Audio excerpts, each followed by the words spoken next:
For today's video mga kapilay, yan, magandang gabi sa inyo lahat. Yan po ating ulam for the night. Yan, magluto tayo ng munggo. Ayan ang sahog natin. Oh. May kamatis.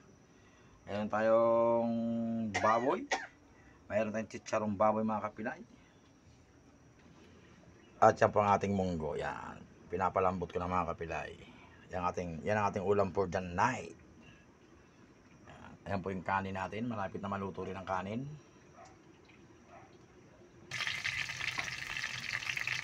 Ayan guys, magigisa na tayo.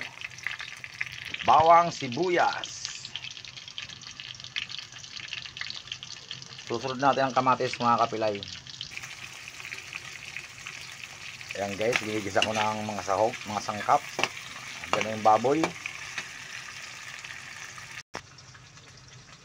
Siyempre, hindi mawawala ang kapartner niyan, tuyo. Yan. Yan ang partner niya mga kapilay, tuyo.